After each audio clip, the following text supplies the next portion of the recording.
Buonasera a tutti, sono Giovanna Forlanelli Rovati, presidente della Fondazione Luigi Rovati. Vedo molti volti noti, sono felice di avervi di nuovo qui questa sera. Per i nuovi arrivati un grande e caloroso benvenuto da parte della Fondazione. Questa sera abbiamo un personaggio straordinario, direttamente dalla Spagna, il professor Enrique Ruiz Domenech, che dialogherà col nostro professor Harari sull'ultimo libro suo pubblicato e tradotto da poco in Italia, Il sogno di Ulisse. In questo nostro viaggio partendo dall'archeologia, nel corso della storia all'interno di questo mondo fantastico che è il Mediterraneo. Lascio la parola al professor Harari per presentare il nostro ospite e per cominciare la conversazione. Grazie a tutti. Grazie.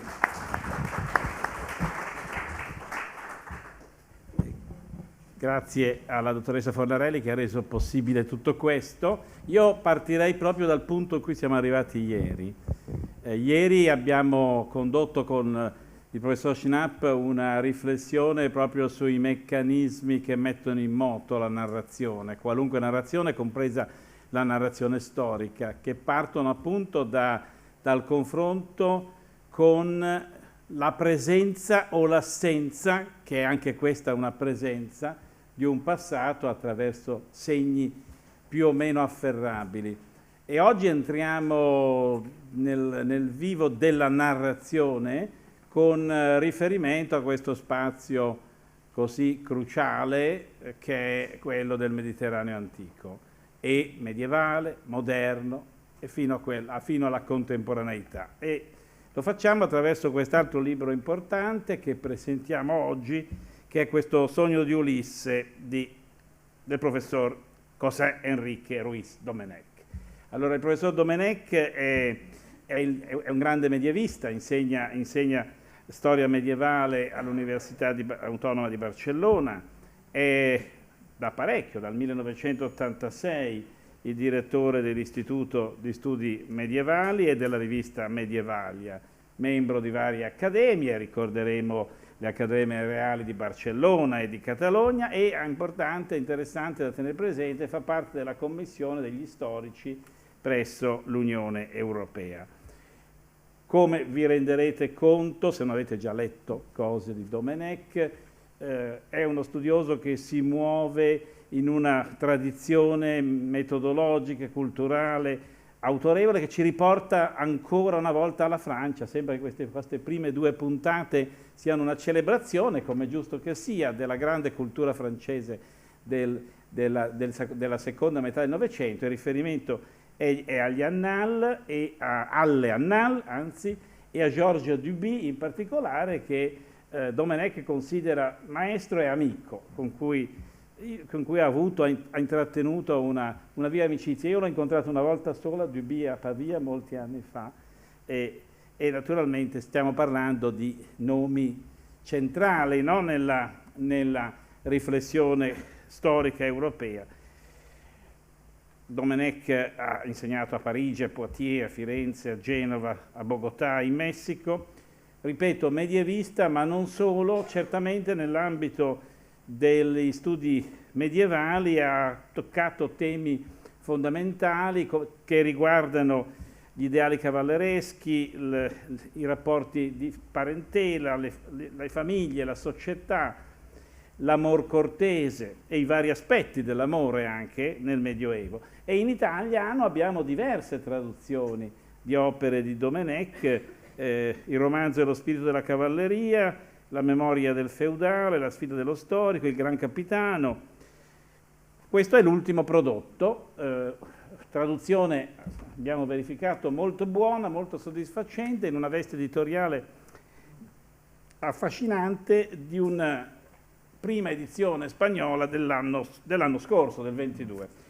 Partiamo subito dal titolo, direi, di questo libro, o meglio, dal titolo e dal sottotitolo. Il sottotitolo è un sottotitolo brodelliano. Nella versione italiana c'è poi quello storia umana, no? Con questo aggettivo, no? Umana del Mediterraneo, l'edizione spagnola mi pare che sia più Speech, è il Mediterraneo, punto e basta. Però c'è qualcosa nel titolo che entra un po' a sorpresa, ma non troppo, no? È il sogno di Ulisse, no? Il sogno di Ulisse. Quindi c'è un ospite, che è un ospite che non viene dalla storia come tale, ma viene dall'epica e dalla mitologia. E allora il discorso non può che partire di qui. Perché il sogno di Ulisse e che cos'è esattamente il sogno di Ulisse? Bene, grazie a tutti per venire questa sera. Sono felice di essere qui nella Fondazione Milano per, non per presentare il libro, soprattutto per parlare con l'amico Maurizio Harari molti degli argomenti che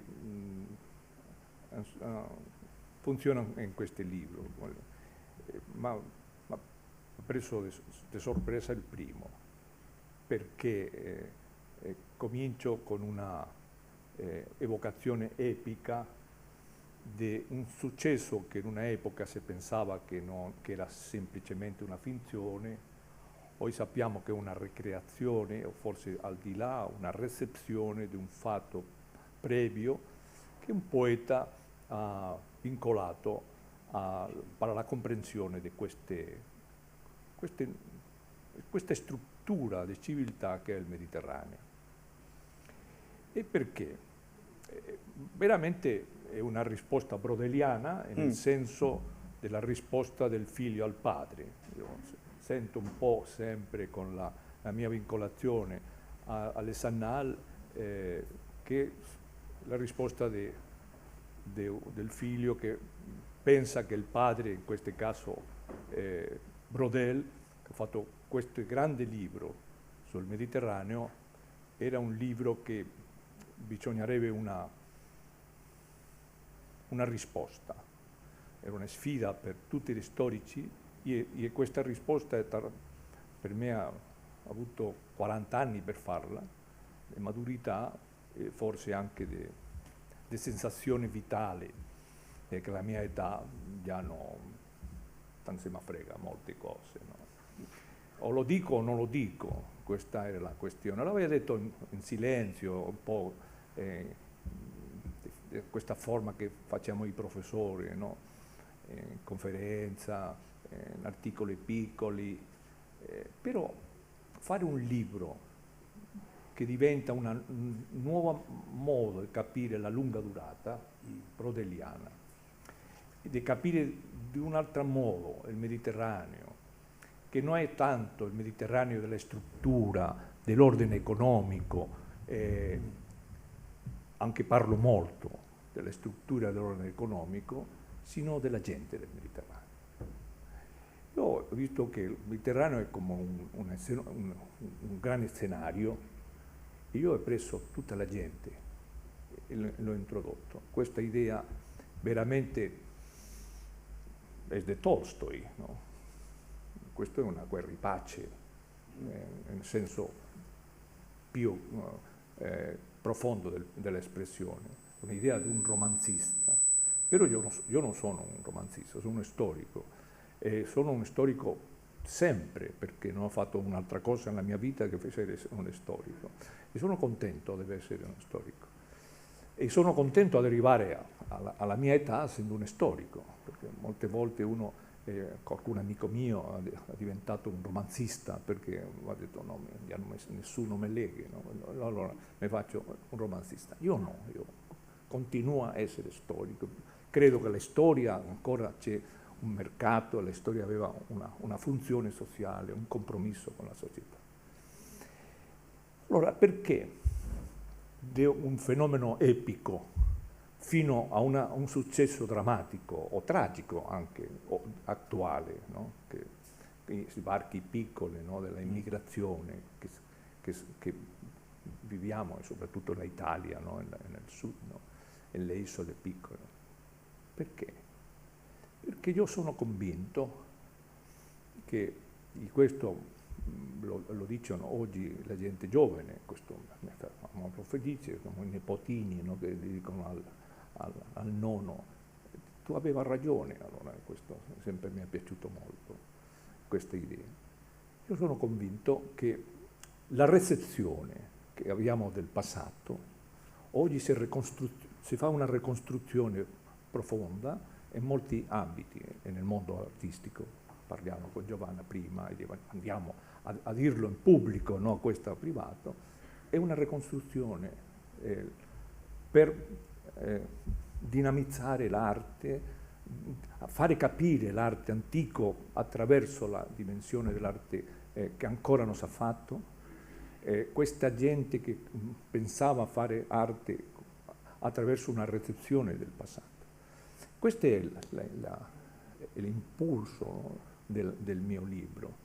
Questo è l'impulso che parlava con il mio maestro e anche amico, e che mi diceva: oh, tu devi andare con un po' di cura a questa idea ciceroniana, che aveva sempre dubbi, era molto ciceroniano, la cura dell'anime, tu devi andare, perché la lunga durata è pericolosa perché non è oggi alla moda.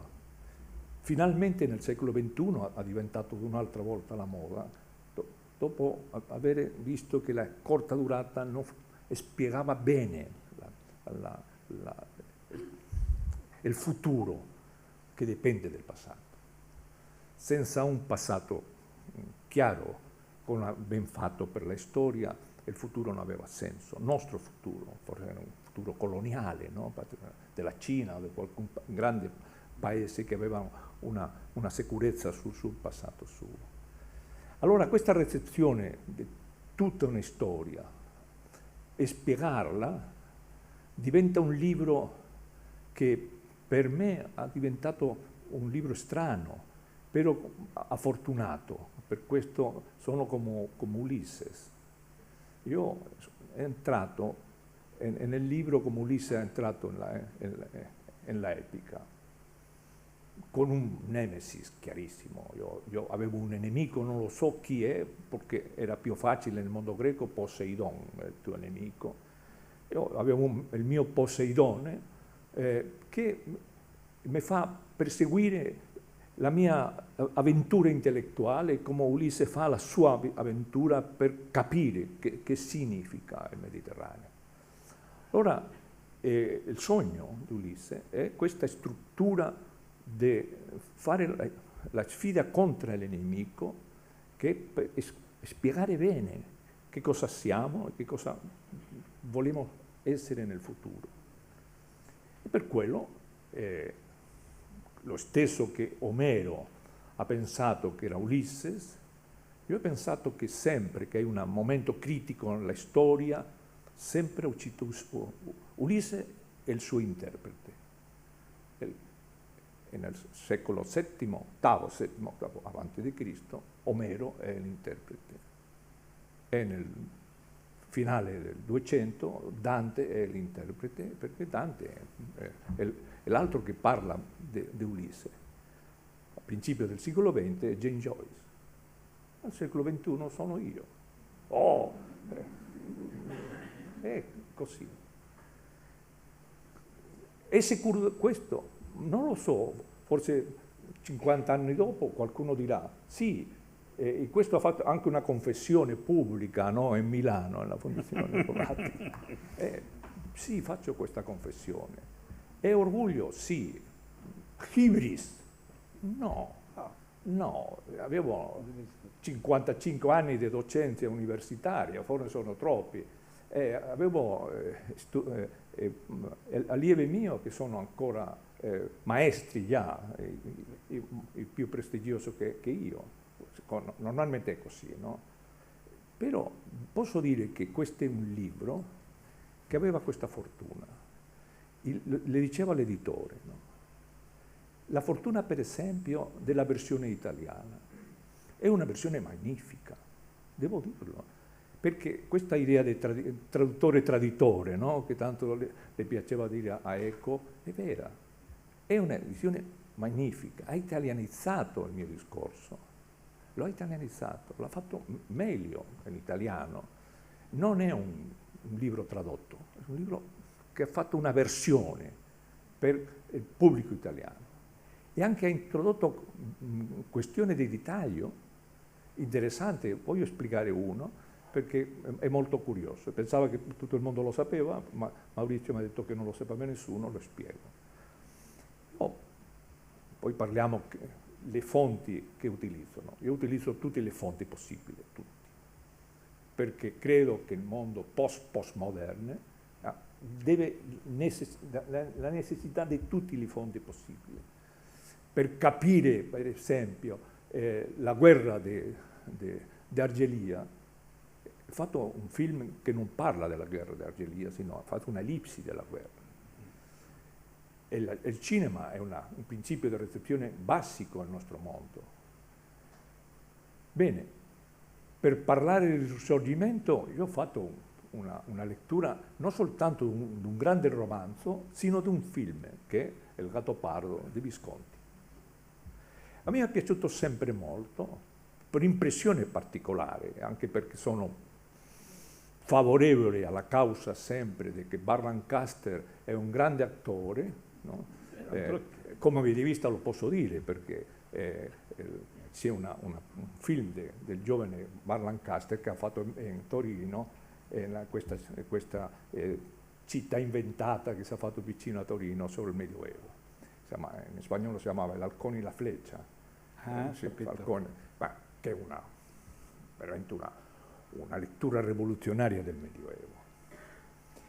Però il vecchio Burt Lancaster, che tanto le piaceva a Visconti, è vero, e aveva un momento splendoroso della sua vita, e credo che è splendoroso anche del suo rapporto personale con un mondo che un americano del centro degli Stati Uniti non ha capito mai, che è il Mediterraneo, no? Che sì, è una cosa strana per un americano, è il Mediterraneo.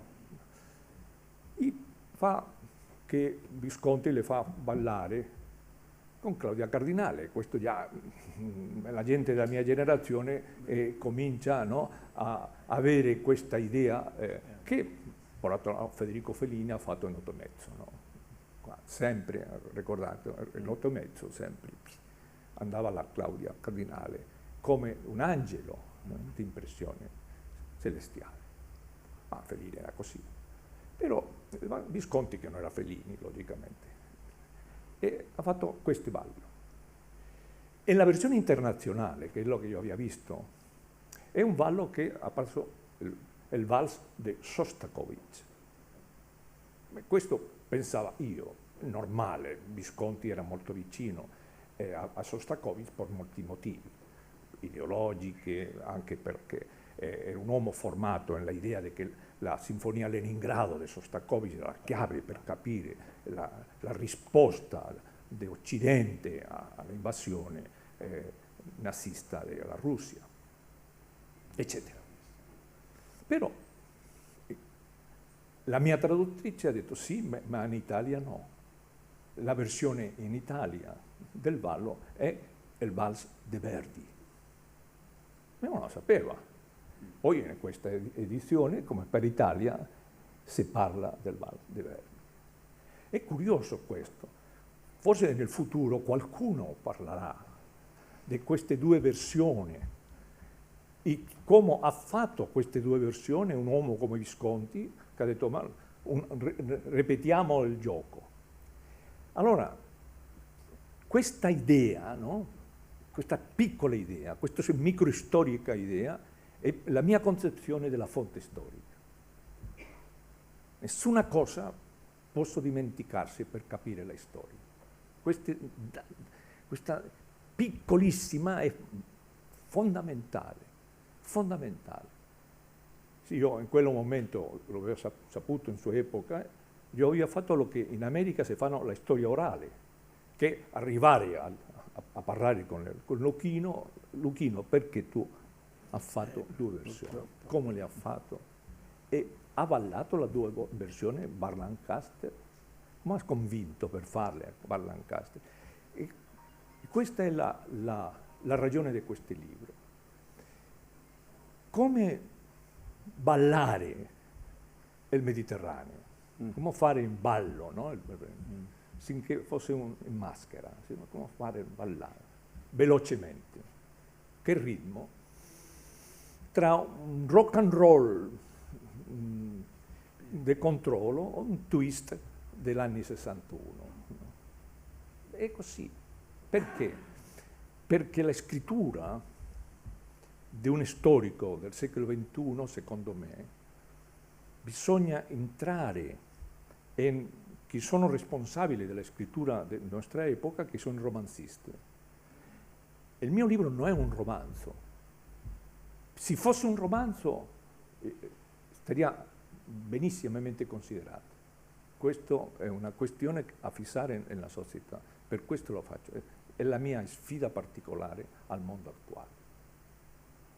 Ma qualcuno mi ha detto, hai molti nomini, sì, però tutti sono veri. Hai romanzi dove c'è di più nomi, e la gente entra, no, in questo romanzo come un'idea particolare. Vi sono delle finzioni tutti ricordano della finzione, queste sono più interessanti.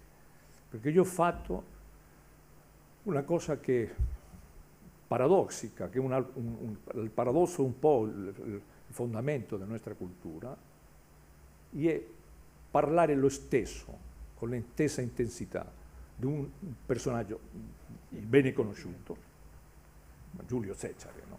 Lo conosce tutto il mondo, no? La gente, perché è questo che hanno ammazzato, no? O un personaggio che nessuno conosce, soltanto qualcuno storico molto raffinato. Introduzione nella stessa galleria del personaggio con la stessa dimensione. E quello è l'ultima, l'anno, l'ultimo aliento, no, di questa microstoria degli anni 70-80, dove io mi ho formato, logicamente, nella mia genesi. Possiamo dire che, in effetti, un aspetto Ulisside in questa costruzione c'è, nel senso che Odisseo, cosa attraversa nella sua peregrinazione? Attraversa il mare, siamo d'accordo, ma attraversa soprattutto una serie di racconti, che sono quelli che egli stesso fa ricordando, che sono quelli che altri fanno, che sono poi il racconto che si trova di fronte nel Canto delle Sirene, che raccontano tutto. Omero dice tutto quello che era accaduto, quindi in realtà quando Ulisse si trova di fronte alle sirene sente raccontare anche se stesso. Quindi siamo di fronte a un grande paradigma della narrazione, di tutte le narrazioni. Per questo è giusto dire che certe partizioni, appunto, la macrostoria, la microstoria, l'aspetto novellistico, l'aspetto documentario, si possono superare, o perlomeno nella logica di un Ulisse vanno un po' superate. E questo libro ha pure in comune con il Nostos questa velocità che è la velocità del mare, cioè un libro veloce in cui si passa rapidissimamente da uno scenario all'altro, da scenari con giganteschi personaggi a scenari con personaggi che uno non si aspetterebbe di incontrare in una storia del Mediterraneo. Il Mediterraneo è questo grande contenitore, ma è un contenitore, come dire, a rete più che uno scatolone in cui metterci dentro tutto, cioè è una serie di intrecci di vicende e di interessi, di pulsioni, di logiche, di conflitti legati sempre al mare. A me pare che la tematica della navigazione in tutto questo libro sia assolutamente centrale, perciò mi viene in mente la posizione di un grande archeologo storico dell'antichità greca israeliano, Irad Malkin, che ha scritto, che ha parlato anche lui di Ulisse da un altro punto di vista, e che per esempio propone di guardare alla grecità antica come un fenomeno in sostanza di network, non di sede precisa, delimitata. È la grecità che viene diffusa in vari punti del Mediterraneo attraverso la navigazione. Torniamo al paradigma di Ulisse. Probabilmente questo stesso discorso si potrebbe fare per i Fenici o per altri grandi navigatori. In questo quadro di scelta strategica, di fondo, no? Quindi di andare contro certe categorie tematiche tradizionali e di giocare a tutto campo sulla totalità delle fonti possibili. Appunto la parola chiave che hai evocato è certamente, come dicono gli inglesi, reception, ricezione. Perché? Perché lì è in effetti quella che possiamo considerare in fondo la verità, tra virgolette, storica, cioè come vengono recepiti certi fenomeni. E allora per capire le modalità di percezione, effettivamente non possiamo guardare solo gli archivi. Ecco, c'è tutta una gamma di documenti. Hai evocato l'importanza del cinema, per esempio. Il cinema è molto utilizzato in questo libro. Io mi sono segnato vari riferimenti cinematografici, però proprio Visconti ha una posizione speciale, perché Visconti è citato per ben 3 film rispetto ad altri autori, che sono Il Gattopardo, di cui abbiamo appena parlato per quanto attiene al Risorgimento italiano, La morte a Venezia, in un capitolo che guarda a Venezia come paesaggio modernistico, possiamo buttare lì questo aggettivo, e poi c'è Lo straniero per quanto riguarda la guerra d'Algeria. Quindi, secondo il tuo parere, Visconti ha effettivamente una posizione speciale nella storia del cinema come, diciamo, anche fonte per la interpretazione, la lettura storica, o questa sua forte presenza nel libro è legata così all'esemplificazione? Grande pregunta questa, Maurizio. Senti, il problema è quello. Nel 1922, questo è l'istorico, no? 1922, James Joyce pubblica Ulysses. Tutto il mondo dice che è il gran romanzo del secolo XX, forse poca gente ha letto l'Ulysses di Joyce. Molta gente ha cominciato a leggere e pensava, ma che cosa dice questo irlandese pazzo, no? La gente va di viaggio, no? Va a Trieste, no? Comincia il luogo che va, no? Dove ha vissuto tutto. Però qual è il problema? È l'impatto, l'effetto nel ceto intellettuale è tremendo. Come per esempio Dante, come Omero. Non è possibile affrontare la realtà che esiste nascosta senza pensare che questo personaggio, che è Joyce, ha fatto un'allegoria molto strana, probabilmente dell'altro gran testo che si scrive nello stesso tempo che è la Iliade e l'Odissea, che è la Bibbia. Sappiamo che più o meno la versione definitiva è della stessa epoca. E poi, pertanto, Joyce utilizza un personaggio del mondo greco per spiegare la Bibbia. E per dirle, è nello stesso tempo che Freud e Jung litigano che cosa è lo nascosto della psicologia umana, allo stesso tempo dire questo che è nascosto è chiaramente simbolismo della biblico. Allora la lettura di Joyce è una lettura chiaramente per fare un'iniziazione, un passaggio, no? È un'iniziazione. Si fa o non si fa. Uno può dire no, io non voglio entrare nella iniziazione. È come l'iniziazione dell'Eusis, no? Posso farlo o non farlo. O del cristianesimo primitivo, posso farlo o non farlo.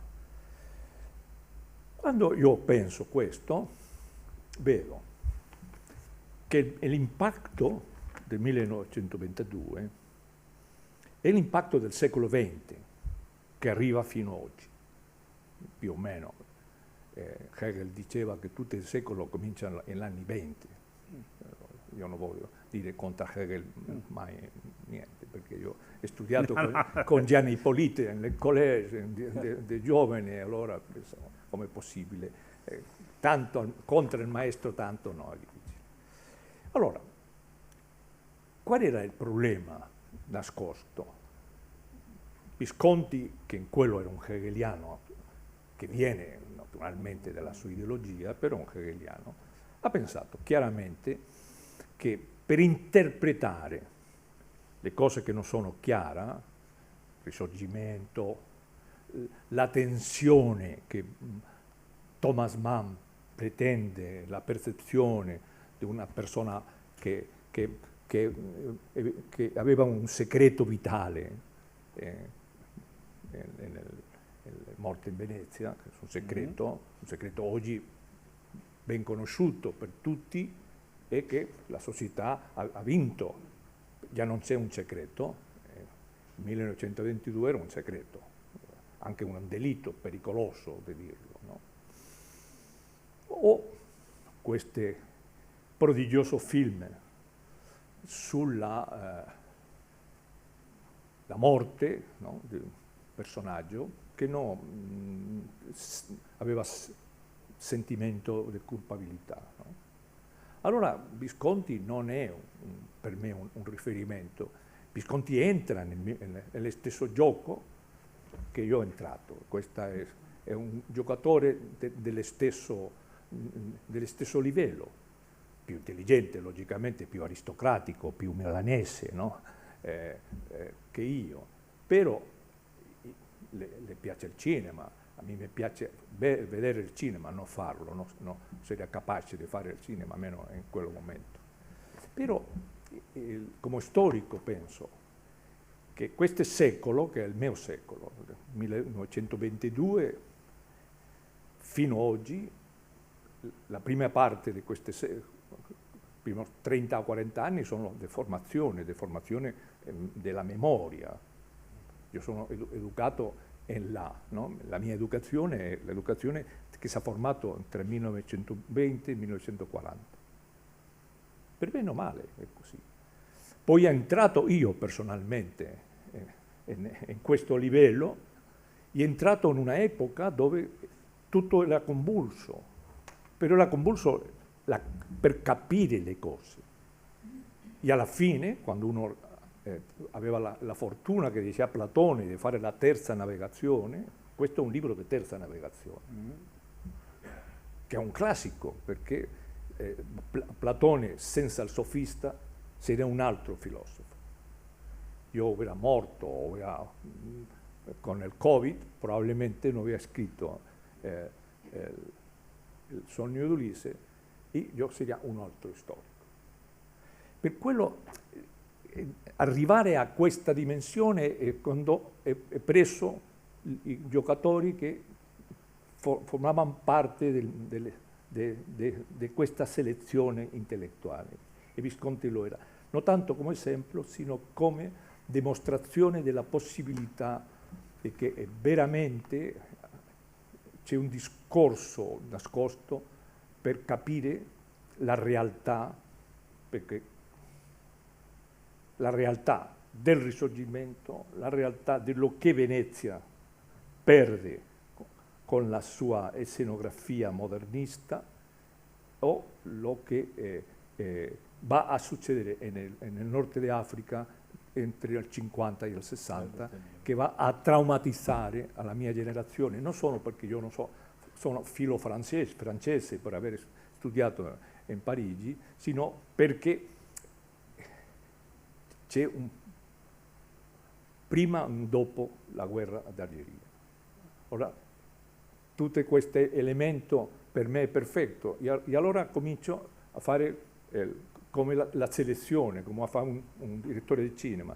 Che attore può utilizzare? Sì, per l'estraniero prendo così. Albert Camus, sì, per Morte in Venezia a Thomas Mann, allora per il risorgimento a Lampedusa vedo che la narrazione s'ha fatto, e dove c'è lo storico in quel momento, che diceva il maestro, in questo caso Brodel, sobre tutta questa problematica, perché il silenzio, quando nel rapporto personale, che ho avuto io anche con Brodel, sempre parlavamo di cinema,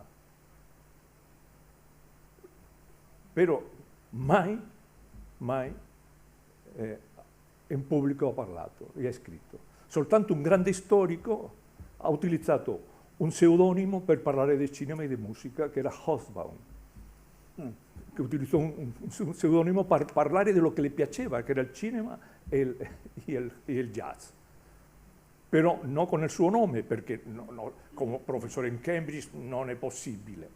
Allora, perché questa ipocrisia ottocentesca arriva fino al secolo XXI, quando già non c'è nessuna cosa dell'Ottocento? Tanta paura abbiamo di noi, quella è la dimensione viscontiana, sì, che sappiamo tutti qual era la sua paura, no? Sì. Il suo personaggio, che è lo stesso del personaggio vero, sì, sì, sì, che fa magnificamente nel film, non tanto nel romanzo, Alain Delon, sì, perché certo, poi gli attori prendono la sua configurazione. Per questo il film bisogna sapere chi è il personaggio che tu fai come scelta per interpretare. È molto diverso, sì, il nipote del principe di Salina fuori Alain Delon o no? No, cambia molto. Diciamo che allora le sirene sono tante, cioè nelle urne etrusche, visto che qui siamo in un museo etrusco, di solito sono 3, però su questa roccia che sta nel Mediterraneo ce ne sono tante. Una delle sirene è il cinema e ci sono altre sirene da ascoltare. Io faccio proprio un'elencazione di alcune delle varie sirene che mi hanno colpito. In letteratura abbiamo già nominato l'uso che fa Domenech di Joyce e anche di Mann, del Mann di Morte a Venezia, non del Mann della montagna sacra. No, perché parlo del Mediterraneo, non parlo del delle montagne, perché le montagne non fanno parte del Mediterraneo. Giustamente, sebbene, qui si potrebbe aprire una lunghissima discussione, in quelle nevi molto Mediterraneo arrivi per altre vie, sì, diciamo, della costruzione immaginifica. C'è il Darrell del quartetto di Alessandria, non poteva non essere. C'è D'Annunzio, uno spazio, sì, dato giustamente ad D'Annunzio, e c'è, come abbiamo visto, Tomasi. Nel campo della pittura alcune delle pagine più felici, secondo me, quelle dedicate alla rappresentazione del figlio dell'uomo secondo Michelangelo, che diventa un'icona del tempo, l'iconografia della battaglia di Lepanto, Goethe, ritratto fra le rovine. C'è anche una pagina che mi ha colto un po' di sorpresa da come archeologo, sulla vittoria di Brescia, sulla scultura bellissima di bronzo del Museo di Brescia, sulla vittoria di Brescia, come anche quella, non tanto il suo valore archeologico, ma quanto quello che ha portato come significato, che poi è la questione essenziale alla fine, no? E poi c'è la musica, no? Ci sono pagine su Tartini, c'è l'Italiano in Algeri di Rossini, presentata con un certo modo di rappresentare una certa idea dell'orientalismo, c'è Berlioz, c'è Aida, ovviamente. Nel capitolo dove si parla del canale di Suez, e poi c'è anche, a livello appunto sempre di costruzione dell'immaginario, c'è anche un aspetto archeologico che noi non siamo sempre abituati a considerare come immaginario, ma lo è molto, Ivan Sacreta, sì, dove viene letteralmente costruita una Cnosso che in realtà non è dal punto di vista storico. Ecco, questi sono vari esempi di come Domenech giochi veramente con una galleria di immagini, di suoni anche, come abbiamo detto, di messe in scena, è una continua messa in scena che creano questi fili narrativi legati a momenti spesso fondamentali nella storia dei paesi del Mediterraneo. Vogliamo magari soffermarci su uno di questi esempi che ho dato, il caso per esempio, ecco per esempio l'opera lirica, ci sono delle pagine anche interessanti su Wagner, che tra l'altro è messo in relazione, uno può rimanere a bocca aperta al primo momento, con Gaudì. Cosa c'entra Wagner con Gaudì? Gaudì, ma c'entra, no? Possiamo dire qualcosa di questo, sì, di questo che è un motivo? Beh, visto che il professore Harari ha letto bene il libro e imparo cose che io avevo anche nascosto di me stesso, perché questo è normale, perché è una cosa che quando Lannas, un'altra volta è storico, no? 1984 ha avuto un successo per la storia della storia grave, che è la morte subita di Michel Foucault, e ha avuto una crisi epistemologica forte, perché il riferimento a Foucault non era possibile, perché Foucault sempre come l'arcangelo, no? Barocco. Allora il problema è che nello stesso momento la grande storia, i grandi storici, per esempio mio maestro e amico Duby mi diceva: io voglio fare un libro di storia narrativa, che era il famoso Guillaume Le Maréchal, no? Guillermo il Marescallo, che era un programma di radio. Prima volta era proprio Duby, ha fatto una lettura alla Lundi de l'Histoire nella radio francese. E il scandalo fu maiuscolo, no? È un romanzo, no? È un libro di storia. E è un libro di storia straordinario per finire con il romanzo storico, perché se uno legge il libro questo di Duby, della narrazione, quel libro di storia narrativa, posso fare la scelta per capire alla fine del XII secolo questo libro, che è lo che deve leggere o no, è Walter Scott, Ivanhoe. Ivanhoe è un romanzo, veramente una finzione ridicola, assolutamente ideologicamente perniziosa, per capire il significato di quella epoca. Il libro di Duby è un grande libro. Chi ha diventato un grande libro? L'hanno fatto honoris causa per Oxford, il gruppo dei professori conservatori di Oxford, e l'hanno detto autore di Guillermo il Marescallo. Tutto il resto dell'opera gli interessava poco a questo grande gruppo che ha fatto honoris causa. Io c'era in quel momento in la sala, io era contento. Allora tutti facciamo storia narrativa, però per fare storia narrativa abbiamo sempre il pericolo dei maestri. Il grande storico nordamericano Simon Schama ha detto: anche io faccio non soltanto una storia narrativa normale, no?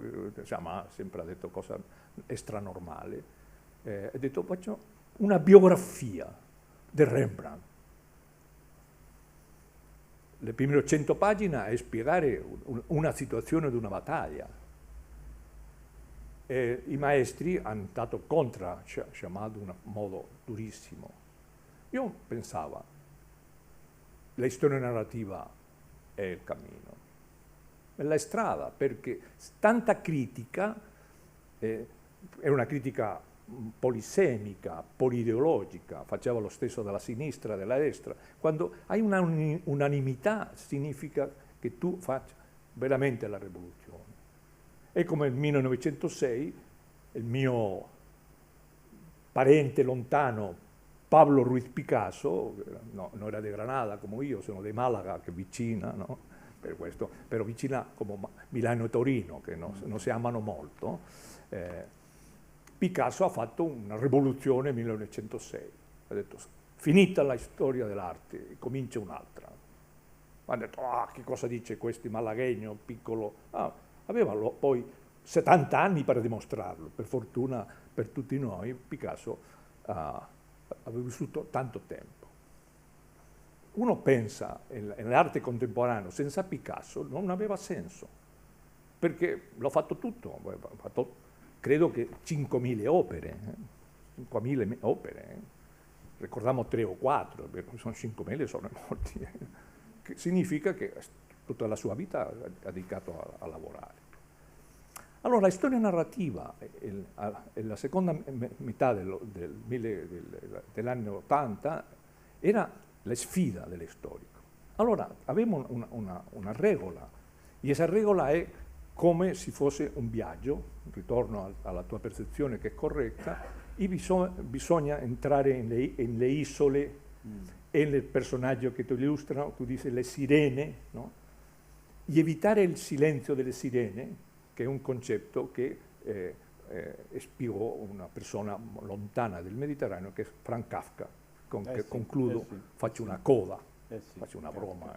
Il libro aveva una broma interna che faceva una coda, che è un concetto viene dalla musica, no? Una coda nel senso che io come tutti interpreti, sono capace di fare questa coda del resto dell'opera. La faccio io, poi può fare qualcuno. Forse era meglio aver invitato qualcuno, questo era difficile, o ancora, però. Allora, la storia narrativa aveva una regolamentazione interna profonda, che trovare questo indizio, aprirsi a tutte le fonti possibili, sentire, no, la voce, no, delle sirene, ora di nuovo la metafora di Ulisse, e pensare che questa voce, molte dicono certa verità, non tutta la verità, perché molte ti vanno dicendo vada per questa parte che è sbagliata, perché sempre c'è questa possibilità. Allora, quando io penso, mi pongo d'accordo con l'editore, che non è facile, non mai l'accordo, e dico, posso scrivere già? Quante pagine? E mi dice, fa il discorso che avanzi. No? Questo è un principio del romanzo spagnolo, perché questa è l'idea di Cervantes. Il mio libro è un omaggio a Cervantes, perché il mio libro è una costruzione come il Quixote. Io comincio ad andare senza sapere a dove vado. No? Comincio. Velocemente perché devo andare a un fine, no? Per questa è la velocità. Il fine è la storia stessa, perché io devo arrivare fino all'ultimo disembarco della povera gente che viene dall'Africa, no? A qui. Devo andare, e non posso andare con l'enciclopedia britannica, non posso scrivere 40 volumi o come se fosse la Summa Teologica, perché viviamo in un'epoca dove è interessante una visione, no, di una persona, di molte persone sul primo argomento. Questa è vero, perché ci sono tante, in campo anche saggistico, storico, ci sono tante esperienze di libri a più autori in cui ciascuno scrive il suo capitolo, e sono abbastanza, cioè, per carità, possono essere degli strumenti utili, ma naturalmente sono ovviamente diseguali. Il rischio che va invece coraggiosamente affrontato è quello dell'autore che prova a raccontare tutto e che appunto corre, perché veramente questa è la sensazione che si ha leggendo, no? di una corsa verso, giustamente hai detto, alla fine le barche dei migranti, cioè il punto d'arrivo è un punto d'arrivo sconcertante, se vogliamo, ma in fondo abbastanza vicino, molto più vicino di quanto non sembri a prima vista, alla vicenda dell'eroe che dà il titolo al libro, che in effetti era un migrante pure lui, no? alla ricerca di quest'isola. Vorrei però tornare alla questione storia del Mediterraneo, cioè che differenza c'è tra scrivere una storia del Mediterraneo e una storia europea? Ma È una grande pregunta perché io vengo da scrivere una storia europea.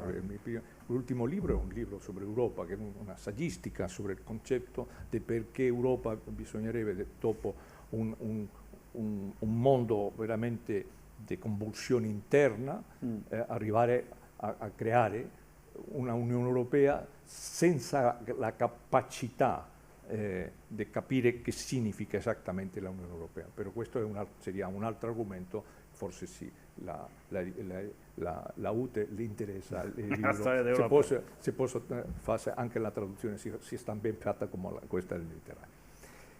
Che differenza c'è? Molto importante.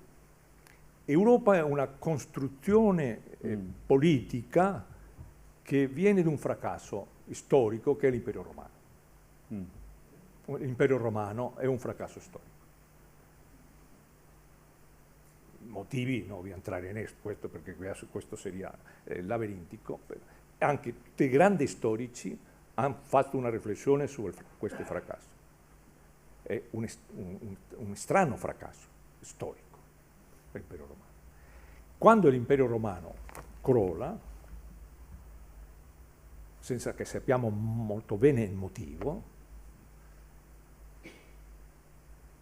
nasce l'Europa.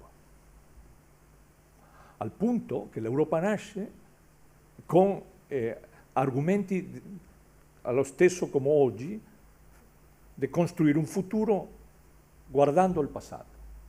Il passato è il mondo romano, più che il greco, che non ho capito bene, il mondo romano, e quello io ho fatto già un primo indizio, la passerella all'altro libro è questo momento del libro che tu hai fatto la selezione di Brescia, la vittoria di Brescia.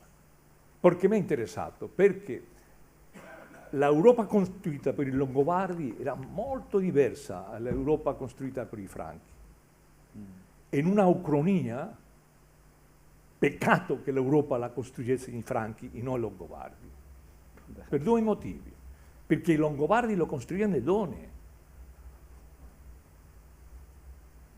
Allora, abbiamo pensato 15 secoli sbagliato, no? Perché la costruzione di donne era una costruzione di donne, questo l'ha detto anche Massini, no? Fatto nell'Adelphi l'ha visto.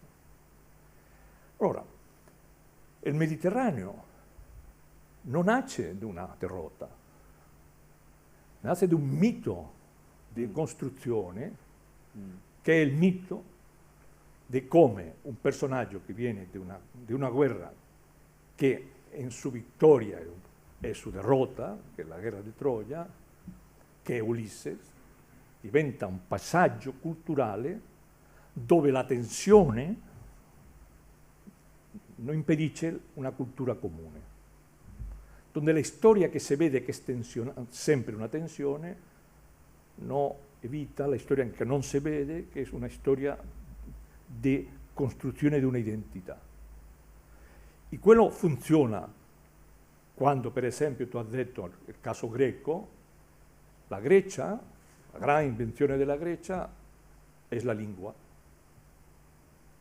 E introduce la lingua in Mileto, in Efeso, e poi arriva fino alla penisola iberica.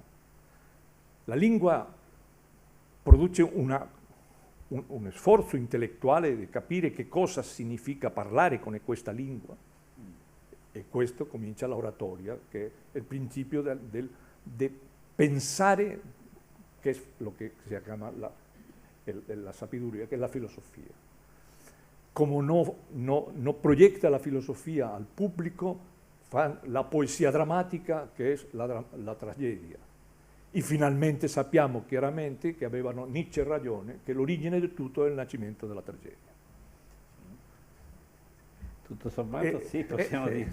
No, perché quando nel 1870, una volta vista la storia, Nietzsche entra in contatto con Richard Wagner, per convinto a questo mostro della musica, in tutto il senso della parola, che è affascinato del Wagner rivoluzionario, del Wagner che va a costruire il Tristano, le mostra sul libro la nascita della tragedia, per dimostrare che l'origine è il finale, o che il finale è l'origine. Questa idea nietzscheana tan profonda che ha avuto un strano successo culturale, hasta il punto di che, tornando al 1884, Foucault pensava che questa è l'idea centrale per capire la soluzione dell'europeo che arriverà al secolo XXI.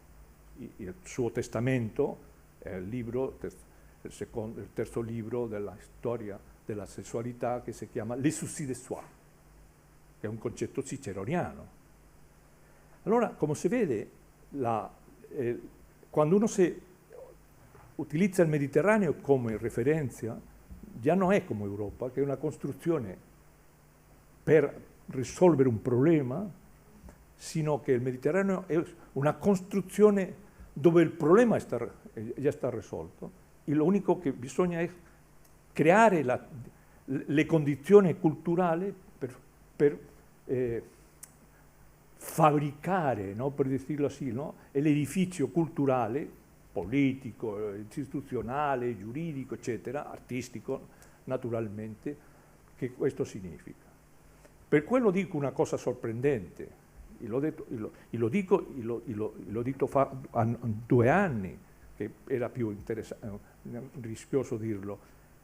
Risolvere il problema del Mediterraneo è risolvere il problema della storia.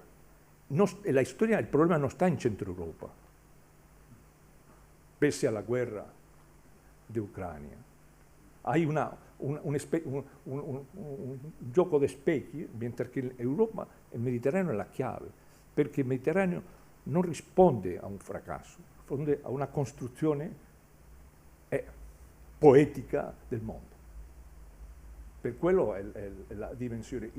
Qual è la nostra sfida? Risolvere il problema che abbiamo nel Mediterraneo, perché è un problema che oggi, di tutti i sensi, economico, culturale, ideologico, religioso, dottrinale, di tensione, tutti i problemi che c'è il mondo è situato in questo laboratorio che è il Mediterraneo. Questa era la velocità. Per capire il Mediterraneo bisogna avere una visione globale della sua storia, e questa è la che io umilmente, questo sì che è un fatto di umiltà, no?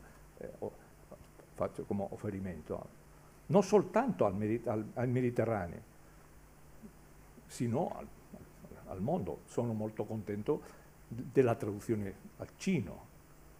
Le interessa al cino un libro così, significa qualcuna cosa della gente che percepisce la nostra realtà. A una delle ultime pagine, pagina 423, io prendo questa citazione. Il punto di partenza della civiltà del Mediterraneo è una cultura letteraria che mette per iscritto i miti, cioè in una parola il prima della storia. E questa è un'affermazione che per chi ha seguito la discussione di ieri veramente si inserisce con molta naturalezza. Cioè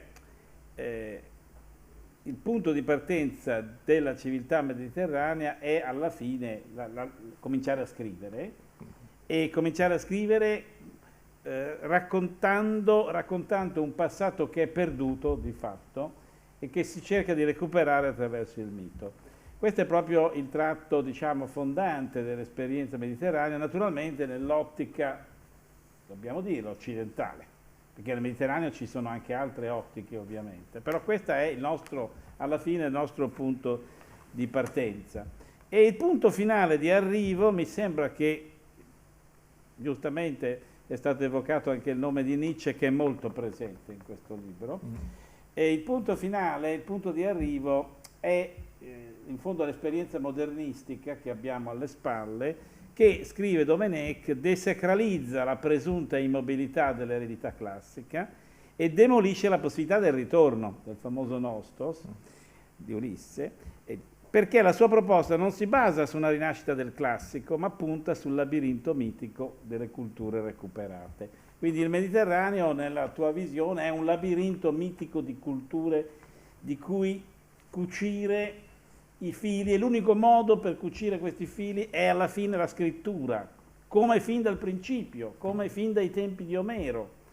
E come aveva visto in fondo già Winckelmann, ieri ricordavo, quando scrive che senza la scrittura i greci non sarebbero passati alla figura, e senza la figura la loro arte sarebbe rimasta un'arte primitiva, non come quella egizia che aveva tanti secoli precedenti di sviluppo. E allora mi pare che sia suggestivo quel passaggio in cui tu a un certo punto evochi, velocissimamente come al solito, in questo libro le evocazioni sono veloci, ma evochi l'Elettra non quella dei tragici di Sofocle, ma l'Elettra di Hofmannsthal e di Strauss. E perché Elettra, ed evochi in particolare l'incipit di quest'opera straordinaria, la porta dei leoni di Micene vuole Strauss in scena, e davanti alla porta dei leoni di Micene Elettra grida all'inizio proprio Agamemnon, Agamemnon, Agamemnon, continua a nominare il nome del padre.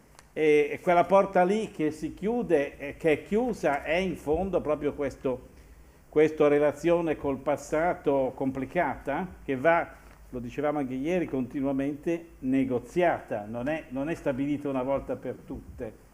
E questo è un po' un colpo di scena per certi versi doloroso. Non c'è Itaca alla fine, c'è Micene insanguinata. Sì. E questo è il punto. Questa questione che è l'origine, anche la motivazione nascosta del libro. È vero che hai due tentazioni che si è fatto sempre nella storia del Mediterraneo sul Mediterraneo. Una che chiaramente la cosiddetta rinascita, che come diceva bene Panofsky, che bueno, però è un'idea di Ebbe Warburg, però certo. Panofsky poteva por scritto lo che Ebbe Warburg le diceva nella cena, Certo. però è il rinascimento del secolo X, del XII, che è il più noto, è del 300-400, che questo forma parte del canon universale, no? Questa idea, no? di Harold Bloom del canon. Sì, canon. Questa è la tentazione, facciamo un altro rinascimento. Sì. Questo seria un sbaglio Sì. tremendo. Perché? Perché una volta storico, nel 1992 siamo entrato nell'era digitale, che non era prevista. Già non c'è niente da fare, non era prevista, però c'è. Che una cosa non era prevista, però c'è. Prima tentazione. Seconda tentazione, non capire il vero senso del modernismo. E ora spiego bene lo che l'anteriore domanda, perché tu me l'hai fatto di un altro modo, a dirmi, vale bene, tu sei un appassionato di lettura di Hofmannsthal. Devo dire che sì e no allo stesso tempo. Questo sì che vi collocarlo. Sì, possiamo far vedere che Io sono appassionato di questo. Maiol. Questo scultore, Aristides Maiol, questa scultura si chiama Il Mediterraneo. Ecco, sì. Il Mediterraneo. Io ho fatto da editore un'epoca di un libro che credo che è basico per la storia, che è il diario del conde Harry Kessler. Difficile da capire perché sono 8 volumi di 700 pagine, che io ho fatto un'edizione piccola, antologica, perché se no non è possibile. Perché mi interessava tanto Kessler? Perché Kessler era un personaggio intimo amico di Hofmannsthal e il mecenas, no? di Aristides Maiol. Kessler, Hofmannsthal e Maiol vanno di viaggio per Grecia per capire il senso di questo che tu l'hai detto molto bene, quando il linguaggio filosofico diventa materia scultorica. Figura. Questo è aristotelico, Figura. la materia e la forma. Figura. No? E questo è la grande scultura exenta greca, che è sorprendente. No? Praxiteles, no? Un'altra volta Breccia, eccetera.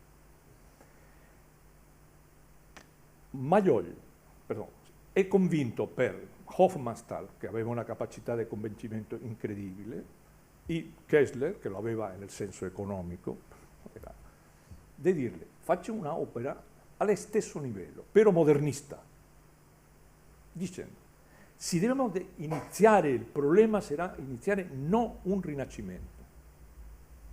E dice Kessler: abbiamo poco tempo, povero Hofmannsthal ha poco tempo, abbiamo il viaggio è il 21, avevano soltanto 48 mesi.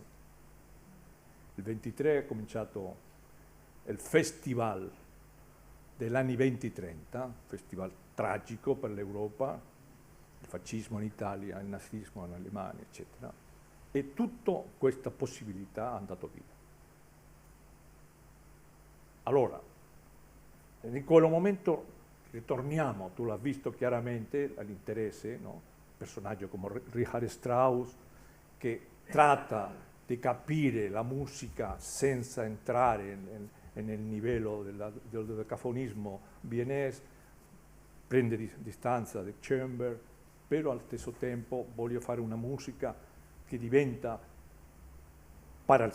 con il testo di Hofmannsthal, per capire bene la tragedia, no? Iniziale, no? Eccetera. Beh, tutto va fuori. Adesso abbiamo cominciato, dopo la Covid, una nuova epoca. Di nuovo, la tentazione. Il Rinascimento? No, perché questo seria un sbaglio. La sensazione catastrofica degli anni 20? No, perché la storia non va per questo livello, fortunatamente in questo caso. Allora qua, la ricezione globale del problema storico sia una ricostruzione digitale del problema. Per quello il futuro bisogna farlo attraverso una comprensione completa e globale del passato, di quel passato del Mediterraneo. Ecco è lì. Esatto, quindi questo rifiuto dei rinascimenti, che vuol dire farsi coscienti della condizione di tensione costante che è propria, naturalmente, del nostro punto di vista occidentale, fra la distanza dal passato e la sua continuità. Perché il passato, come ci siamo detti via Zoom, non passa mai. Adesso lasciamo l'ultima ventina di minuti per domande del pubblico, naturalmente.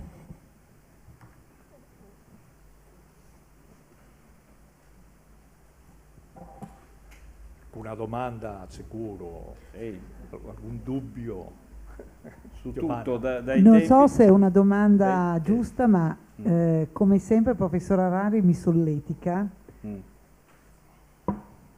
Come potrebbe essere una visione non occidentale del Mediterraneo?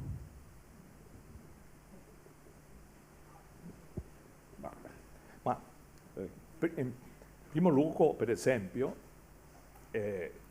questo sogno di Ulisse non è una visione occidentale del Mediterraneo. È vero che gli interpreti sembrano tutti occidentali, ma non è così. Molti che sono nascosti anche nella propria costruzione della opera, in la riflessione di tutto quel Mediterraneo del Sud, no? Dove hai un'interpretazione di che cosa è il Mediterraneo, però bisogna capire che il Sud anche deve capire che esse Mediterraneo, quello che si spiega o abbiamo spiegato, è una realtà. Dove è la ricostruzione di un Mediterraneo non occidentale, per dirlo così, no, euro-mediterraneo? e la idea chiara di che il Mediterraneo non è chiaramente soltanto europeo. E quello è il dialogo e quella è la sfida. E questa sfida è per capire bene questa sfida bisogna prima la ricezione dello che è il Mediterraneo negli ultimi 3.000 anni. Una volta che si è visto, io faccio come un storico archeologo americano divertente che dice che tutto comincia nell'anno 1177 a.C. Esatto, che in fondo scherza un po' per fissare un anno in un'epoca tan lontana, però aveva ragione. Sì. In qualche momento devono fissare. Io con Dubini discutevo una questione dei mesi di un romanzo, era tutto il giorno che non vediamo. E oggi è arrivato alla conclusione no, però esso forma anche la testura dello storico, che la cronologia è fondamentale. Allora, tra 1177 fino ad oggi, questa recezione è lo importante, velocemente, sì, perché velocemente? Perché non è un libro per specialisti, anche forse lo specialista capirà molte cose. Un libro per la gente che pensa che il Mediterraneo ancora c'è una possibilità nella storia mondiale. E per quello, con la recezione e la ricreazione di questa recezione, emergerà questo che Giovanni tu voglia, che è un Mediterraneo non eurocentrico. Io direi di guardare le cose un po' con l'occhio degli egiziani antichi. Ne riparliamo naturalmente dopodomani.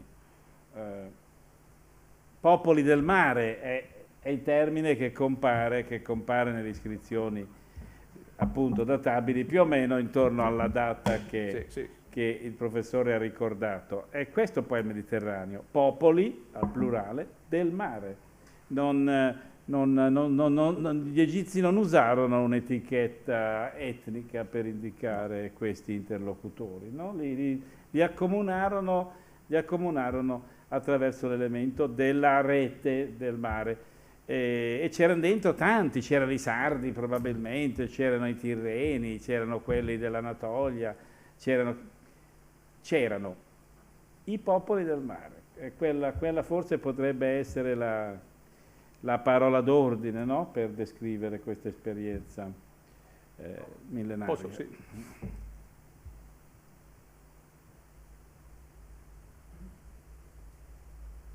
Io sardo, sai, sui popoli del mare potremmo aprire un film, no? Certo. C'era un popolo che si chiamava Shardana. C'è pure un'opera lirica, sì. I Shardana.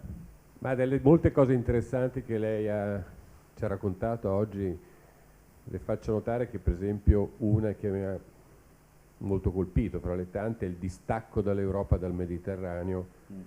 E non so se lei è d'accordo, quando si crea questo asse culturale, Nietzsche-Wagner, questo è il preambolo del nazismo, no? In qualche modo, che sancisce il distacco dell'Europa che ancora adesso partiamo dal Mediterraneo. E quindi volevo una sua opinione al riguardo. Poi naturalmente la questione che lei pone fondamentale, che per me è anche politica, è la questione del passato per capire il presente e il futuro. E questo grande laboratorio di conflitti e di complessità che è il Mediterraneo, che lei ci ha raccontato benissimo. Io poi, come lei, un amante del cinema, il cinema molto spesso è una chiave sintetica per capire la ragione della complessità, molto più di altre forme d'arte forse, però questa è la mia opinione.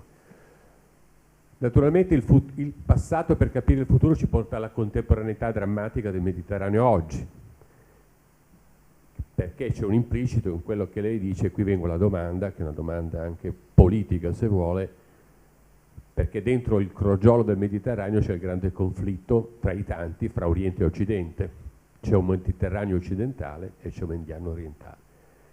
E oggi la natura del passaggio difficile del nostro pianeta, visto che guardiamo il fattore, è questo conflitto ormai sancito anche dai blocchi, pensiamo al BRICS cos'è, piuttosto che i conflitti che arrivano adesso, subito dopo, fra Oriente e Occidente.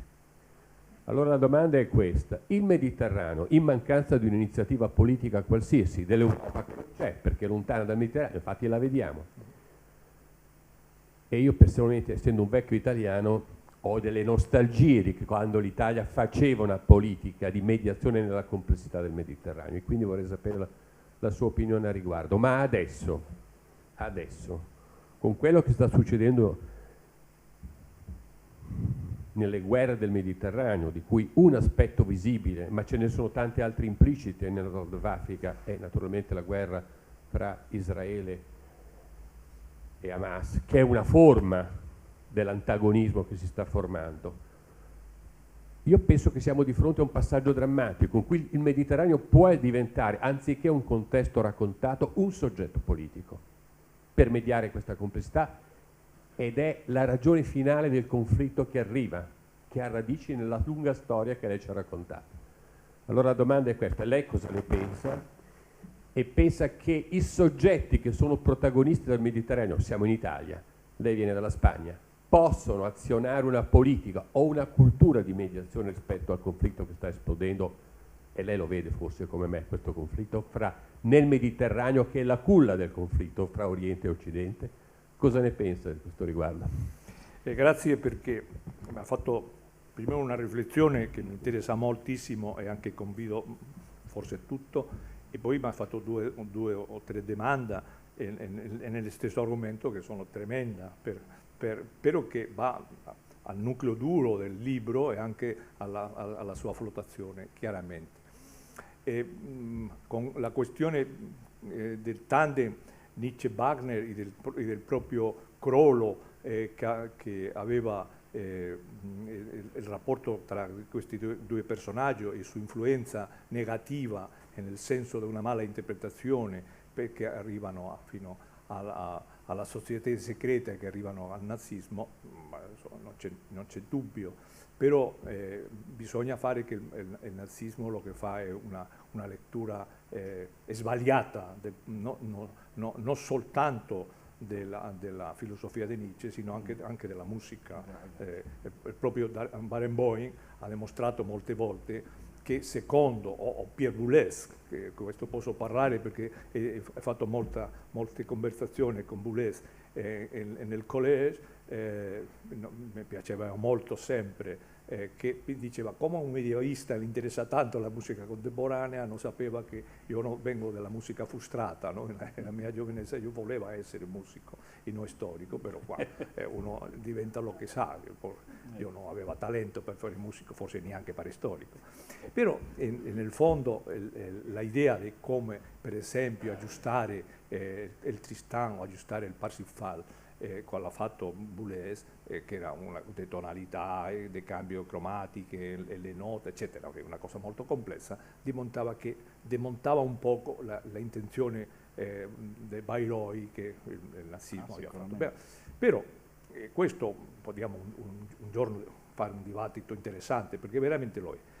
La seconda cosa, che non dico che sia più interessante, però sì che è più interessante, perché l'altro è una cosa del passato, di revisione del passato.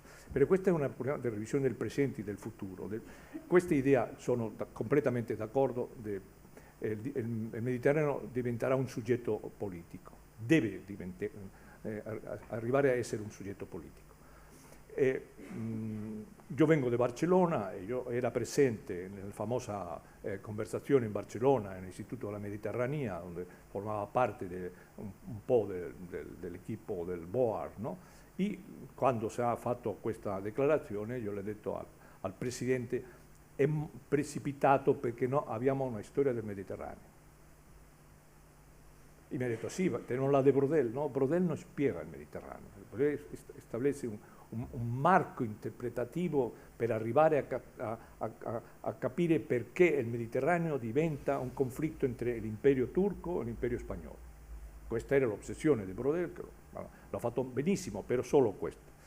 Una storia del Mediterraneo fino ad oggi è un obbligo per convertire il Mediterraneo in un soggetto storico. Allora sì, Europa continua per la strada di capire il problema come pensano i tedeschi, che tutto il problema è nell'est, no? Nell'est, e che è un problema ancora non risolto del Drachna Hostem medievale, di tutto il rapporto che c'è dell'Elba fino a Moscova, il Mediterraneo uscirà da questa prigione strutturale per diventare un soggetto storico. E come posso diventare un soggetto storico? Sempre con una storia che fluttua nord-sud, est-ovest, perché non fluttua sempre sarà questa idea che potenzialmente sono sempre un conflitto tra per dirlo velocemente, la versione A e B, perché questa cosa della guerra, no, tra Israele e Hamas è la stessa che aveva i Maccabei con l'ellenismo, nell'epoca dove l'ellenismo trattava di introdursi in una fuori del mondo greco. La possibilità di che la cultura, in questo caso che è la cultura del digitale, se fosse fuori del luogo della sua nascita, che in questo caso è il mondo anglosassone, allora il Mediterraneo aveva una possibilità come soggetto storico.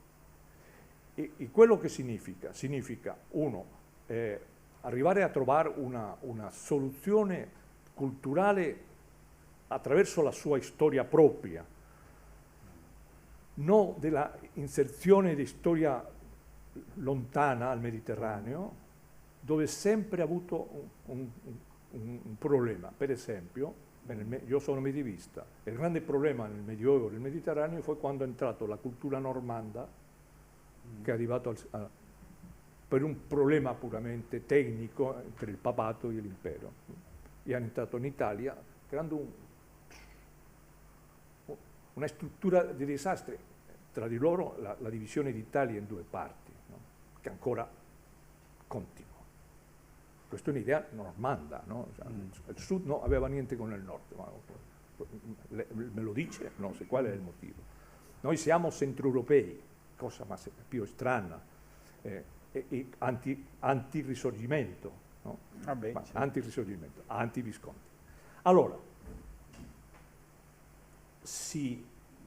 la trasformazione del soggetto è creare questa storia. Il mio libro provoca un dibattito, come per esempio provocò Pirenco nel Maometto e Charlemagne, che la gente dice, il grande maestro ha sbagliato tutto. Io, che sono un vecchio del compromesso storico, sì, il mio libro dice che è un sbaglio assoluto, però il dibattito è lo stesso. Per rinnovare la dimensione sono in questo momento sino a questa destino. Perché nel fondo l'attività intellettuale non è dottrinale. L'attività intellettuale è aprire una possibilità di dialogo, di dibattito, di idee e per la costruzione le domanda che è vera. Se il Mediterraneo diventa un soggetto storico e posso risolvere il problema fuori del controllo anglo-saxon della situazione del Mediterraneo attuale, che tutti lo sappiamo, perché la seconda invasione del Mediterraneo è nell'Ottocento, questo lo spiego anche nel libro, è l'invasione anglo-americana, che sembra incredibile. Per esempio, io sono di Granada, avevo molto come si può dire, simpatia per un americano che è arrivato a Granada, che si chiama Washington Irving, ma è un stronzo per lo che ha detto su lo che era il regno di Granada, no? Il regno nazarí di Granada, i racconti dell'Alhambra, ma io spiego qui nel libro che cosa è l'Alhambra e spiego che cosa è la memoria dell'ultimo re sirí di Granada, Abdallah ibn Badis, che è un personaggio che nel XI secolo pensa in se stesso e la situazione dell'esilio, no? E perché se deve andare all'Africa quando la famiglia era di Granada, 4 generazioni. Questa è la possibilità di che la storia recuperi l'orgoglio di creare un soggetto politico. E ese orgoglio diventerà che molti problemi sono i falsi problemi. Quando in ambe parti del conflitto si vede che sono falsi problemi, cominceremo a stabilire che la tavola di dialogo è una tavola che si parla di verità, no? Perché sennò si pensa che sono problemi irrisolubili, come dicono la cultura della grande pianura americana, non funzionerà. Il Mediterraneo è più fluido, no? È più Ulisse, in questo senso. Sì. Non so se vede che qual è l'intenzione nascosta un po' dell'argomento di un storico vecchio che pensa che il Mediterraneo aveva almeno l'ultima possibilità, non come un labirinto, sino come una risoluzione attraverso la riflessione di tutti i problemi che ha avuto nella storia negli ultimi 3.000 anni. Questa è la sfida e questa è una sfida anche dell'editore. L'editore starà contento se effettivamente fosse un scandalo, perché questo comincia a fare la vendita alta. No? Però è buono che sia lo scandalo, perché lo scandalo non deve essere né un romanzo, né una sociologia, né un romanzo, lo scandalo deve venire dalla storia, è la storia lo che ma è proprio quello, cioè c'è un deficit di consapevolezza storica evidentissimo, cioè a livello proprio dei leaders, cioè sono deficit di storia, deficit di geografia, deficit di conoscenza delle percezioni, perché come abbiamo detto le percezioni sono un motore della storia altrettanto quanto i fatti. Se io non riesco a cogliere come il mio avversario, scriviamo tra virgolette, percepisce un fenomeno, non posso evidentemente avviare una comunicazione o un dialogo. Quindi però io sono abbastanza pessimista, cioè io vedo una tale carenza grave di coscienza storica, informazione storica, capacità di leggere la percezione degli altri, che diventa difficile parlarsi, no? In queste condizioni. Io sono più vecchio che tu, però sono ottimista. Speriamo. Ti dico il motivo. Speriamo. La confessione. Uno dei personaggi che più hanno avuto il libro, che questo personaggio che leggono e spiegano nel mondo i libri, un giorno l'ho visto, me l'hanno detto, e l'hanno andato, ti ringrazio, dice, no, a me no. Come che no? No. Allora, chi l'ha fatto? Dice, è il mio figlio, 19 anni, ha letto il tuo libro, mi ha detto, papà, hai letto il libro meglio che tutti dello che ho letto nella mia vita. E io devo fidarmi del mio figlio, perché è il mio figlio, 19 anni. E questa è perché sono ottimista. Questa generazione è capace di farlo. E nel momento nel che prenda la passione per la storia, questa sarà la nostra sfida, cambierà la storia. Però lo sforzo è che lasciano i giochi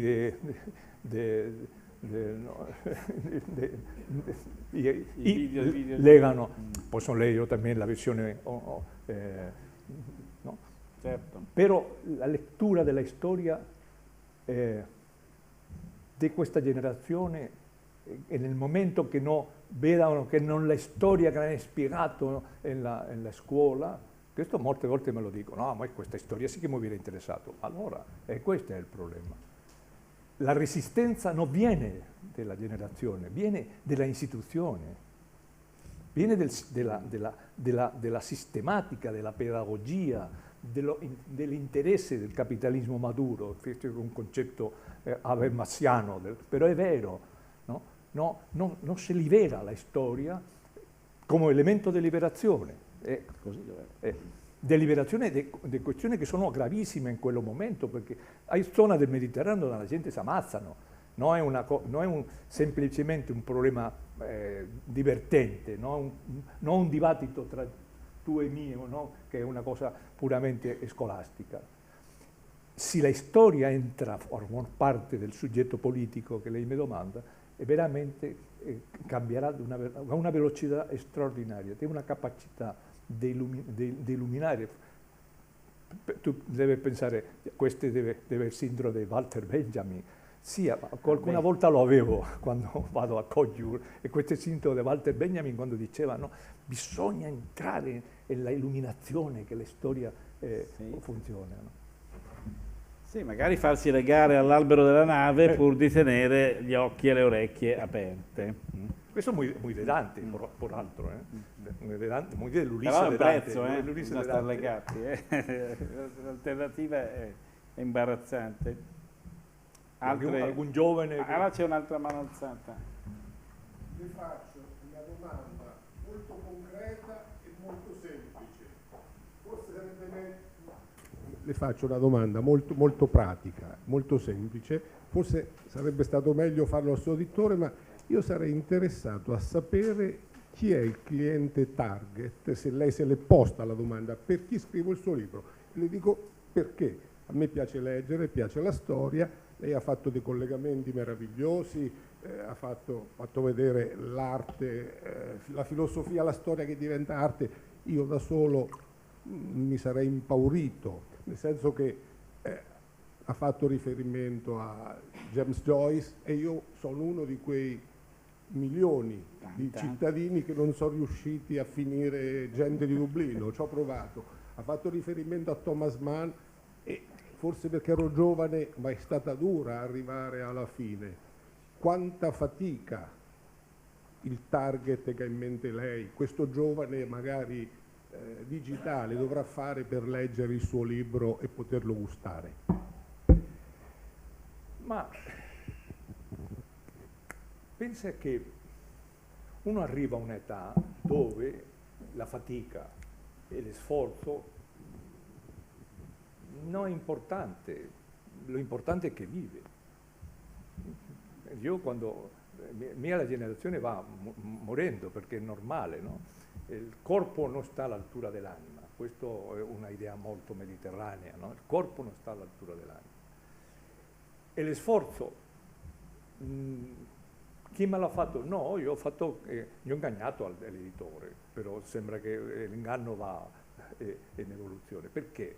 Perché quando l'editore mi ha detto questo prossimo libro, questo che sempre parla tu del Mediterraneo è possibile?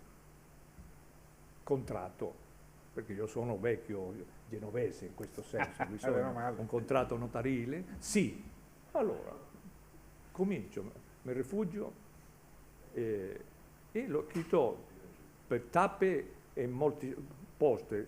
La ultima cosa era in una isola dell'Egeo di fronte a Turchia. Un amico aveva una casa, mi dice 2 mesi là.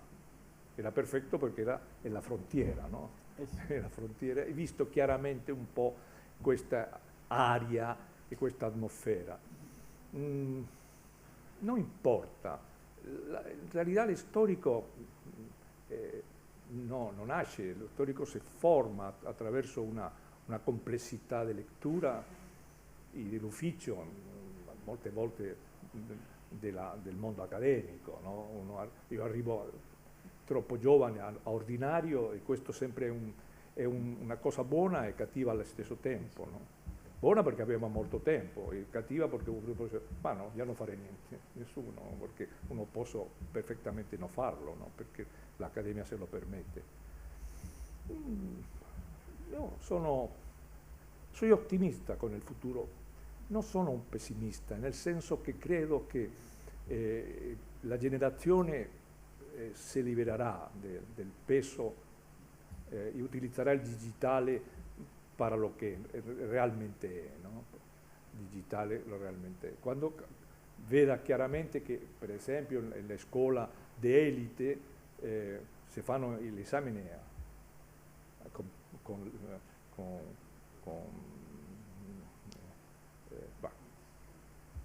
a mano, no? Sì, sì, certo. Questo non si dice, perché è la ipocrisia del mondo contemporaneo, no? L'insegnamento pubblico con ordinatore d'elite no, bisogna che la gente lo sa. Allora una storia, per rispondere anche, una storia che permetta un dialogo più profondo della nostra situazione, per me va bene. Forse cominceranno la lettura come Joyce e non passeranno del prologo. Bueno, non mi preoccupa troppo, perché molte volte non la lettura, è il dibattito dello che si dice. No? Io credo che queste sì che lo termineranno. Secondo me.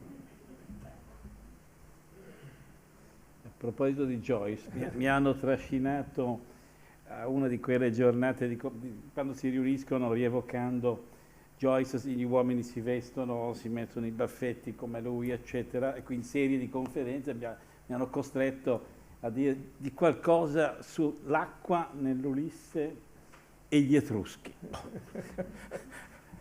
Però ho aperto l'Ulisse, le prime 3-4 pagine, e ho trovato immediatamente delle immagini di urnette etrusche che sembravano commentate, per le quali Joyce pareva il commento ideale. Successo enorme, mi hanno invitato a mangiare il famoso pie di rognoni che Joyce mangiava con la birra sua nel pub. Ecco. Allora tu devi essere ottimista, Maurizio. Sul rognone di Joyce, sul pie, sì, ma su quello sì. Ecco, mi inviteranno anche l'anno prossimo e quindi allora vedremo come andrà a finire l'anno prossimo. Ecco. Meglio prova questa di ottimismo che la mia. Vedremo, ma l'anno prossimo bisogna che io mi metta il cappellino che le cose lì. Bene. Fondamentalismi anche questi, altri fondamentalismi. Volevo fare una domanda più al nostro presentatore che ha introdotto, perché lei ha parlato della quantità di informazione e disinformazione che abbiamo. Ora, se il racconto è fondamentale per la vita di tutti noi stessi ci raccontiamo la nostra vita e questo aumenta la consapevolezza e lo facciamo di giorno in giorno, di anno in anno e ricostruiamo la nostra storia aumentando appunto questa consapevolezza. Lo facciamo a livello collettivo attraverso le informazioni, attraverso i racconti, attraverso i libri, attraverso tutto quello che c'è.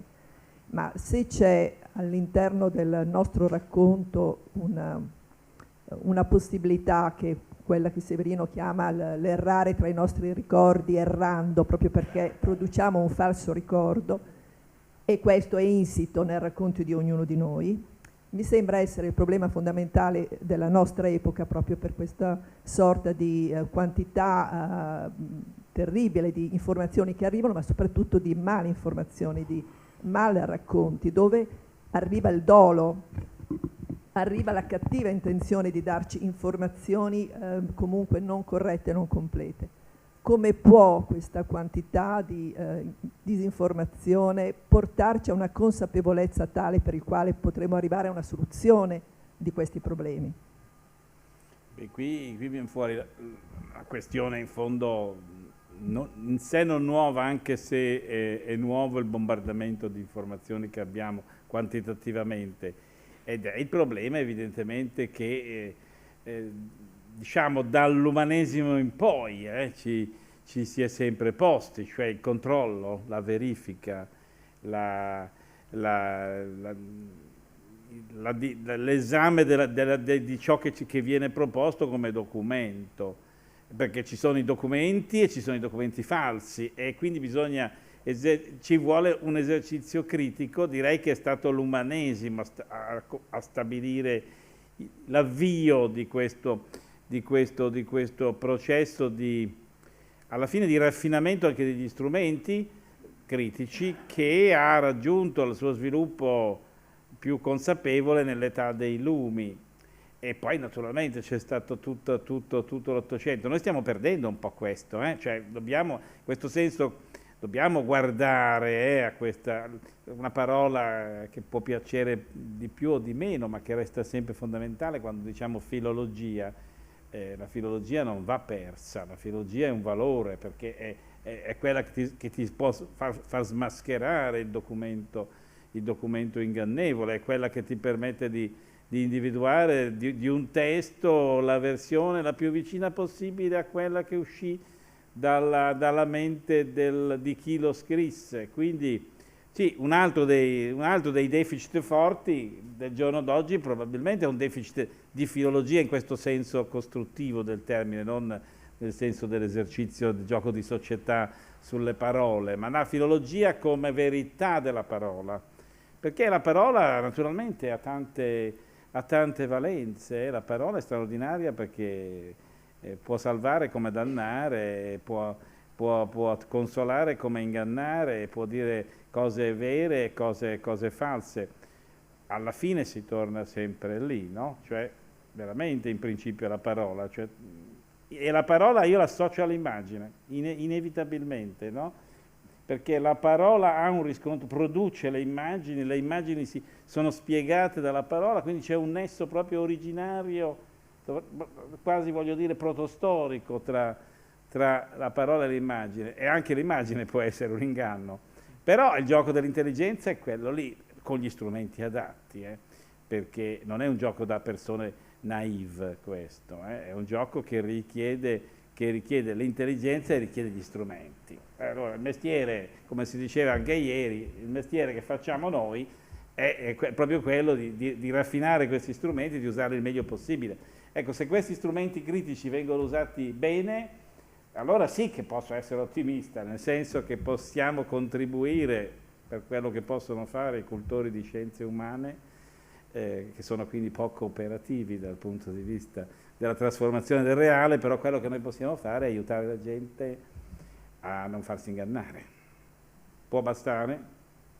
Beh, la coscienza forse può essere tranquillizzata da questo sforzo di aiutare a vincere gli inganni. Ci si prova. Si pensa per esempio che lo che ha detto che è vero, tra la parola e l'immagine e la cultura classica greca, torniamo di nuovo al sogno d'Ulisse, si interviene un elemento in mezzo di queste evoluzioni. È parola, figura, immagine. La figura è il concetto eidos greco. Sì. Oggi la figura non è l'elemento che fa la intermediazione entre la parola e la immagine.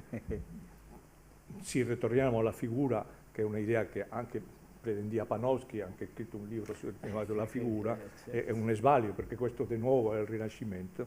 Bisogna trovare che queste connessioni entre la parola e la immagine, che è una connessione che nel mondo digitale sta molto chiara nella rivoluzione digitale, e quello è il contatto, il dialogo, il confronto, però allo stesso tempo la superazione di questo demonio della paura moderna che è l'intelligenza artificiale. Non bisogna buttarsi dentro. No, non bisogna fare paura, perché l'intelligenza artificiale forma parte del nostro organismo. Il essere umano è più intelligente che l'intelligenza artificiale, è curioso, però è più intelligente. Sì, vogliamo che sia intelligente. Sì, questo è un principio. Però bisogna buttarsi a capofitto dentro, bisogna buttarsi a capofitto dentro questo mondo qua, perché l'esercizio critico lo si esercita anche lì, anzi a maggior ragione, non bisogna spaventarsi. Poi appunto ci si accorge per esempio che l'intelligenza artificiale è stupida. Poi ieri sera ricordavo, ho fatto un mio esperimento scemissimo con l'intelligenza artificiale, gli ho chiesto chi era un certo famoso tiranno etrusco, chi è Tefarie Velianas, e questo qua mi ha risposto Ma io sulla privacy dei singoli individui non entro. Io ho detto no, era un tiranno etrusco che stava a Pirgi. A questo punto l'intelligenza artificiale ha capito, Pirgi, e ha cominciato a dire un mucchio di scemate sullo santuario di Pirgi. Allora ho detto, guarda che hai sbagliato tutto, non capisci niente. Allora ho risposto, mi scuso, perché io non posso padroneggiare tutto, lavoro sui motori di ricerca, faccio quello che posso. Quindi per adesso possiamo confrontarci. Poi magari tra qualche anno no, questo qua saprà dirmi tutto su te fare meglio, senza invocare il diritto di privacy. Va bene? Grazie. Ok.